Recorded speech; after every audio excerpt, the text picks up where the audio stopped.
Hi, my name is Kurt Morris, and I'm going to interview Stephen. Stephen is the subject of what we've been talking about. Stephen leaves my room whenever he has the opportunity, and he leaves with Mr. McDonald.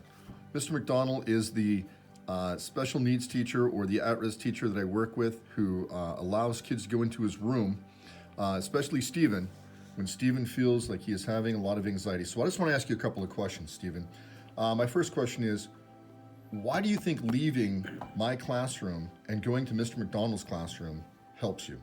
Well, because if I don't, then I'll get anxiety, and then whenever I go in there, I will calm down and just come back and yeah, What are some things that Mr. McDonald has in his room that helps you to calm down? stress balls, What other things in there does he have? like chairs and stuff.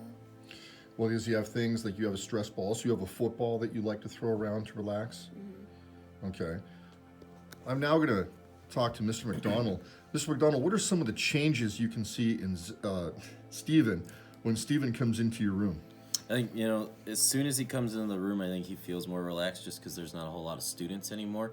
There might be like one or two. He knows them. It's more intimate setting, so he feels like he can be himself and not, maybe feel judged by his peers or be, he gets a little more stressed and more anxiety when he's with, 25, 30 other kids. And then there's a couple favorite chairs that he has, and you can just see like an instant, he like sits in the chair, like swivels around and just kind of is like, okay, now I'm ready to focus. Or sometimes he grabs a ball and like tosses it to me, and like we'll talk about something that Mr. Morris talked about in class, like his thesis or whatever, and we'll play catch and he'll give me details from that. And it just kind of helps him focus on what he learned through some activity that way. Yeah, very good. I've noticed that as well, that he comes back really more calmed down and probably even a better understanding of what he's doing in class, too. All right, Stephen, one last question for you. What do you think would happen if Mr. McDonald and I did not allow you to go into his classroom? Let's say you had to spend an entire period in my classroom feeling anxiety and stress. Well, Mr. Morris, I'd probably have a bad day, and I might go to principal and some stuff, and I might not be able to go to medieval times.